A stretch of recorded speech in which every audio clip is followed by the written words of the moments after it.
この度私、成田空港からロンドンに旅立ちました。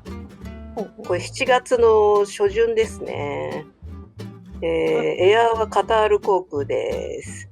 なぜならばお安かったからです。夜便でなんか中途半端な変な時間にカタール夕着いちゃうやつじゃないんだ。夕方便で夜中前に着いて2時間ぐらいトランジットして、2時間でいいんだ。それすごい効率のいいトランジットですね。すごく効率が良かった。ちょっと機内食なんかも取ってみましたが、カタール航空とっても良かったんですけど、機内食エコノミーですか？エコノミーです。シートも全然問題なくいい感じでした。で、ドーハに着いて、夜中なんですけど、お店はみんなキラキラギラギラ開いており、快適なトランジットを過ごして、機内食なんかも食べて、ロンドンはヒースロー空港まで参りました。この上空の絵面がそもそもツッコミどころが満載。はい。で、ヒースローアライバル着きまして、とりあえずちょっとコスタコーヒーで一息ついて、で、その後ヒースローエキスプレスに乗ってパディントンの駅まで参りました。パディントンの駅といえば、熊のパディントン。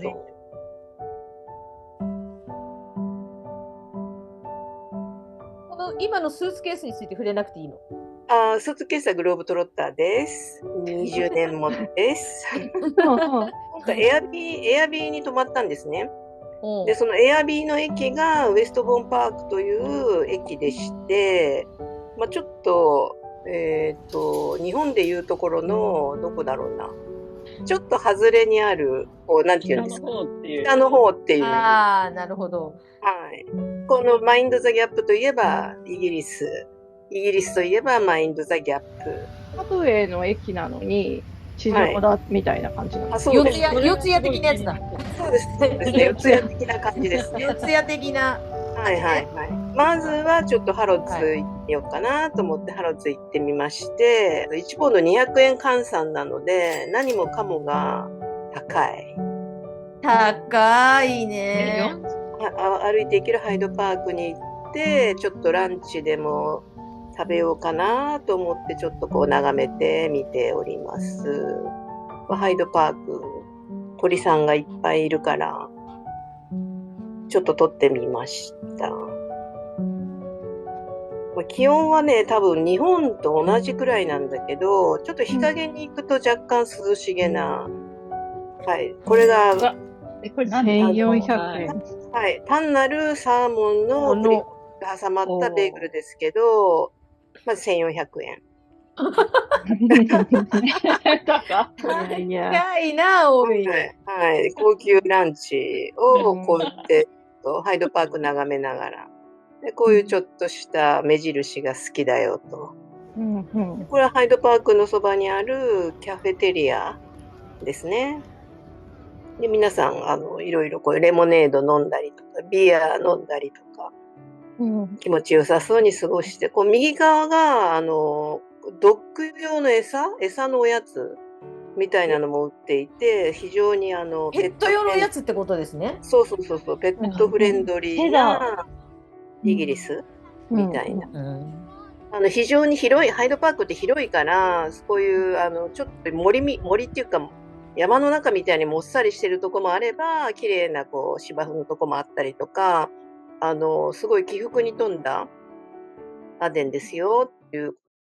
で、このサーペンタインギャラリーがただなんですけど、非常に良かったです。本当に何をやってるか知らずにふらりと行ったんですけれども、すごく面白い展示をしてまして、これ、なんか、トゲみたいなのがいっぱい貼ってあるの。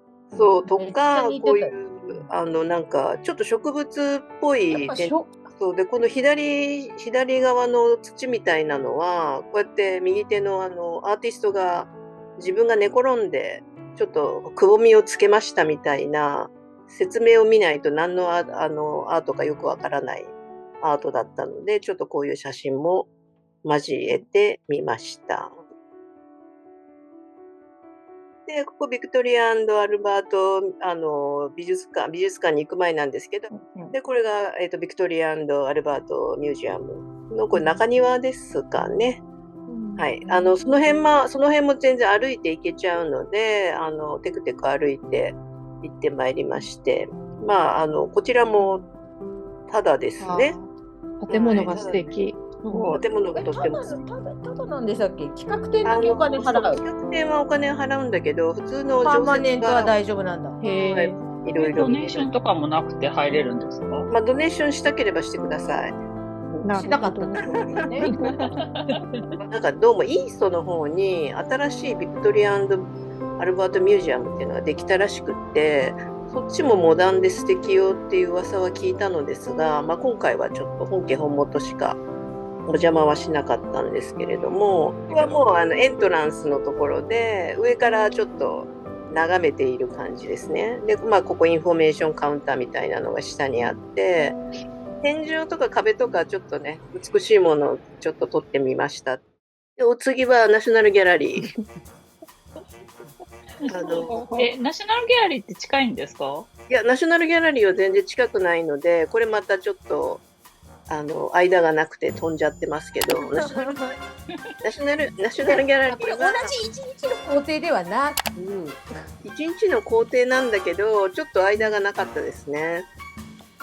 モネとかありながら、まあ、ナショナルギャラリーから歩いてすぐの、コベントガーデンにあるポール・スミスのお店なんかをちょっと眺めて、ちょうどこの時はなんかバケーションキャンペーンみたいなのやってて、ちょっといつもより派手なショップになっていて面白かった。ポール・スミスって花屋があるんですか？フローラルショップって書いてある。フローラルショップって名前、フローラルストリートに、お店の名前なんだ。フローラルストリートにあるお店だからフローラルショップという。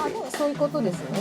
ここがポール・スミスとしては割と一番有名なお店になってま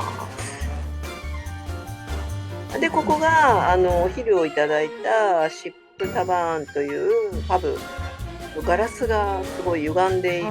昔のやつだ。昔のすごい由緒正しいパブなんですね。はい、今映ってるのがピムスといってイギリスの夏には欠かせないカクテルでございます。何が入ってるんですか？ピムスっていうカクテルがあるのよ。カクテルというか、なんて言うんだろう。リキュールそうをフルーツとかで割って飲むもので、ウィンブルドンとかでみんなよく飲んでいる夏の風物詩的な。で、これがパブランチ。私はパイを頼んだんですけど、パイと、まあ、温野菜と、これ手前のはマッシュですね。で、またちょっとコベントガーデン戻りまして。あれ、一回コベントガーデン来ましたっけ？フローラルストリートはコベントガーデンのそばなので。なんだ。じゃあそっち地図がないとわからんね。そうだね。地図入れるといいかもね。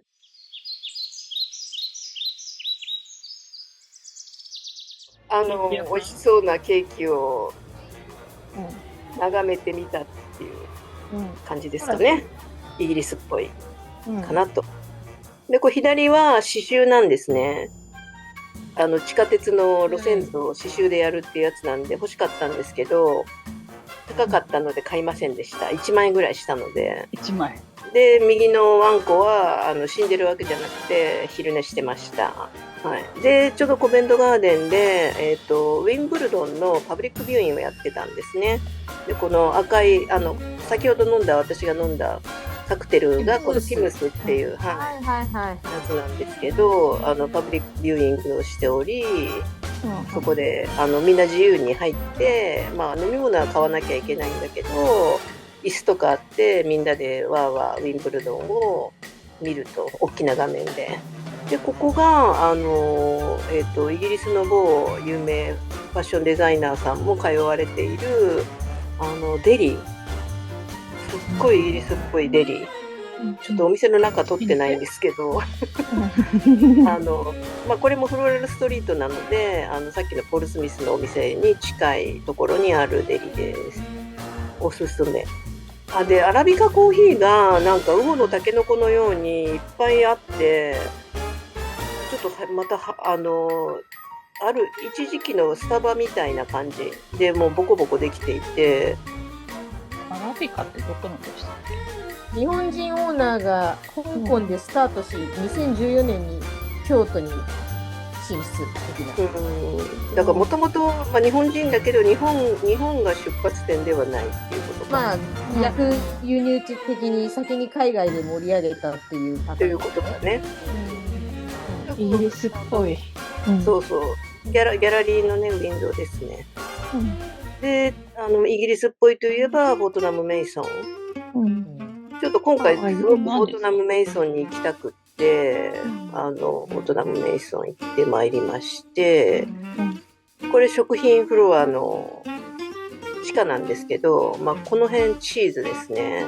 イギリスのスティルトンチーズがずらっと並んでいたりとか、グッズもあったりとか、なんかイートイン、パン、普通にパンとか、この辺がソーセージロールとかイギリスっぽい焼き菓子が並んでいて、でここはベーグルを、オーダーで作ってくれるところですね。でまたパディントンがいらっしゃいまして、パディントンの大好物はマーマレードだよっていうことで、マーマレードと一緒に置かれておりました。でこの辺ちょっとイギリスっぽいカラフルなお菓子、これは1階のフロアですね。でここターキッシュデライトイギリスっぽいお菓子が並んでおります。これも 13.95 これあれですか？そう虫よけちょっと可愛いから欲しいなと思ったんですけど、ちょっと割と高いねと。でフォートナム&メイソンの後セントジェームズパークに行きまして、そうすると皆さんこういう感じでくつろいでいらっしゃると。で私このフォートナム・メイソン、これ買われたんですか？これが欲しくて行ったんですけど、このパックはいくらなんですか？これは4000ぐらいかな。イギリスで最古の、お酒の輸入卸商、ベイリー&ブラザーズ&ラッド、というロイヤルワラントも持っているワインショーで、キングスマンってご覧になりましたかね、映画。ました。キングスマンの、基地になっている場所になっておりまして、セントジェームス通りにございます。すごい古くて素敵なお店です。でこちらロイヤルアーケードで、今ポーラミュージアムでこの人のエキシビジョンやってるみたいな。ライアーなんだっけ？本当？そう。バーリントンアーケードっていうところにグローブトロッターがあるんですが、私の大好きな、ちょうど東京の展示をしていたので撮影してみましたという感じですね。東京なんだ。東京なの。あとラジュレもちょっとウゴのタケノコ状態でいろんなところにあったので、ちょっと撮影をしてみました。でここからが、日を改めまして、キューガーデンに参ります。でキューガーデンの駅前で、コーヒーを飲みましたが、まあ高いねと。でキューガーデンやってまいりました。近いんですか？キューガーデンは遠いです。遠いです。遠いんだ。ちょっと電車で30分ぐらい、ちょっと千葉に行くぐらいの感じかな。千葉のどこかの京成バラ園に行くような感じですか？そうですね。でキューガーデンといえば今見えたなんていうんですか、温泉じゃなくて温室非常にですよね。温室非常に広いので、先ほど映った緑のカートみたいなのありまして、それに乗って周りを一周するというのがおすすめかもしれません。でキューガーデンのお金いります。2ポンドぐらいだったかな。でキューガーデンといえばこの大きなハス、上に乗れちゃいそうなハスのなんていうんですか、葉っぱありますよね。はいはい、すごいでかいね。はい。はい、この温室が、先ほどの象徴的な温室のお隣にございます。メインじゃないんだ。メインじゃない。メインが今映ってるところで、ここが素敵な温室の形になってるところの中なんですけど、中はこういう熱帯の植物がもうもりもりもりもりありまして、非常に蒸し暑い感じとなっております。あとこういうね、鳥さんとかもね、いっぱいいたりなんかして、うろうろしていて、ちょっと可愛いと、可愛らしい。この今流れてるのが、キューガーデンから、駅とキューガーデンの間の、瀟洒な高級住宅街みたいな感じで、こういうアナベルちゃんがちょうど咲いてるいい時期でございました。で、その後リバーテムズのあたりに参りまして、どこに行くかといえば、パーンならない。はい、もう次に。ものすごい川べりをうろうろしてますけど、ここは。この川べりを通って、じゃじゃじゃじゃーん。はい、テートモダンですね。はいはいはい。で、テートモダンの1階になんとユニクロさんができておりまして、そうですね。で、ユニクロさんにはテートの象徴的なルイーズ・ブルジョアの T シャツがあったりとか、高いね、今19ポンドだったんです。高い、何でも高いんです。いろいろ高いんです。ユニクロさえも高いですね。そういうことです。これは日本でも買いますからね。はい、ギャラリーショップ、皆さんよくご存知のタービンホールと言われるところですね。はい。で、近くの全然よくご存知じゃなかったです。すみません、全然ご存知じゃなかったですよ。戻ります。はい。じゃあ常設じゃない？常設です、常設です。なんか唐突にあんな感じでいるんですね。そう、あんな感じで。そう、突然いらっしゃいます。テントから歩いて10分ぐらいのとこにバラマーケットっていう、食品の市場マーケットがございまして、観光客いっぱいいるんですけれども、ちょっとランチなんか食べようかなと思って行ってみて、それで一応ポンドに変えていったんですけど、こんな市場のお店も全部キャッシュレス。キャッシュは使えないんですね。なんでもう全部キャッシュ、そう、むしろ使えない。盗まれちゃうからかな、やっぱ。こういうところで強盗がね。お釣りとかめんどくさいんじゃない？強盗じゃなかった。なんで現金1円も使わずに買えたお金そのまま持って帰ったっていう感じで、これは、絶対食べたかったチーズのサンドイッチです。これ絶対食べたいほど美味しいんだ。そう、なんか特別なんですか？全然なんか普通に見えるんだけど。普通に見えると思うんだけど、なんかチーズサンド絶対食べたいと思って言ってたので、美味しゅうございました。なんで食べたかったんですか？なんかでもね、ネギとか入っててすごい美味しいんだよ。そうなんだ。で、これはバラマーケットからの帰りの、バスの2階建てバスの一番前に乗って撮ってますね。鴨さんも2階建てバスに今乗ってる状態。そうです。2階建てバスの上から撮ってございます。これ素晴らしいアングルでしたね。はい。で、こう一方堂が、おしゃれな一方堂が、ラーメン屋さんね。一風堂。一風堂？一風堂。一風堂ね。一方堂はお茶がだから様子がだいぶ違うなと思ったんで。一風堂。ラーメン屋さん。はい。で、その日の夜に、これもロンドン行ったら必ずミュージカル何かしら1個見るんですけど、Just for One Day って言ってライブエイドを皆さん覚えていますでしょうか？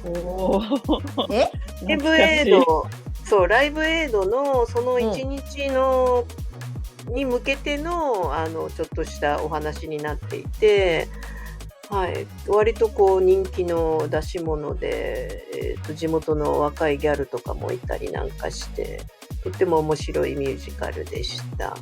またなんかこれはもともと取ってたんですか？チケットとか。いや、その日に取った。今食べてたものは何ですか？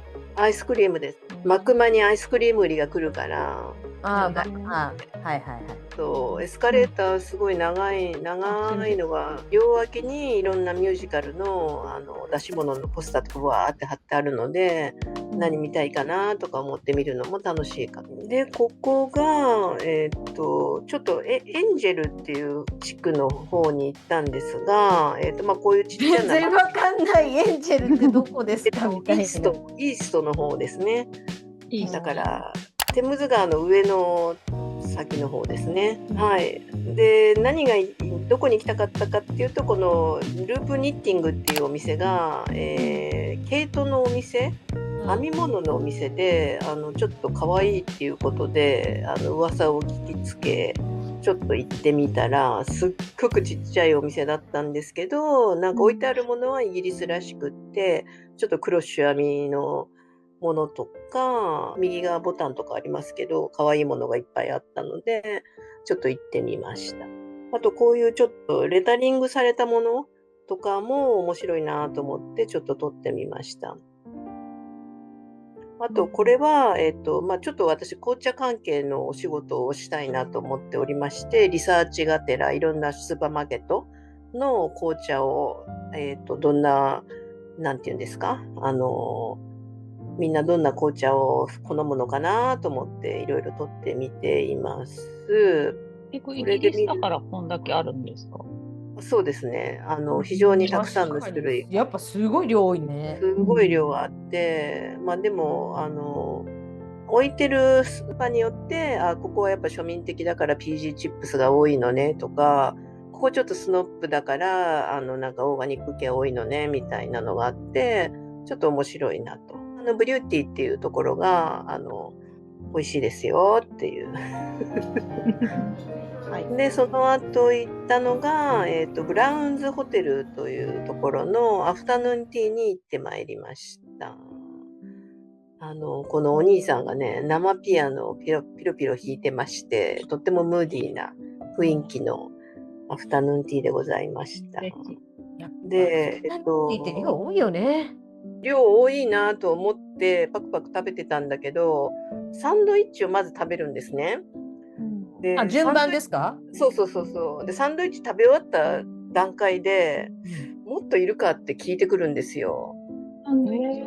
そうで、いやお腹いっぱいだけどおかわりできるのって思ってちょっと躊躇してたら、何も言わずにおかわり持ってきたんですね。ちょっと後で甘いもの食べた後で食べれたら食べようと思って避けといたんですけど、これにスコーンもついてきますからね。2個。下の段じゃなくて別添えで？別添えでスコーンが出てくる。あとなんかちょっとしたなんていうんですか、ストロベリークリームみたいなのも別添えで出てきてるのね。